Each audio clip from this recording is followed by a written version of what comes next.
power play, though, is over. 2 shots on the power play. Now Pelech clipped at center ice. And another penalty coming up to Pittsburgh.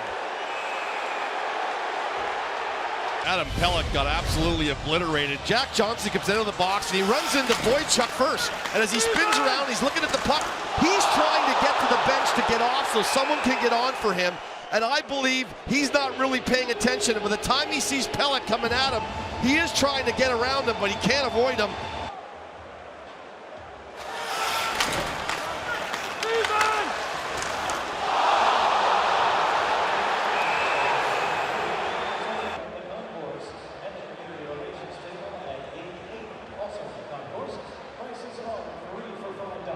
Pittsburgh number 73, 2 minutes for interference.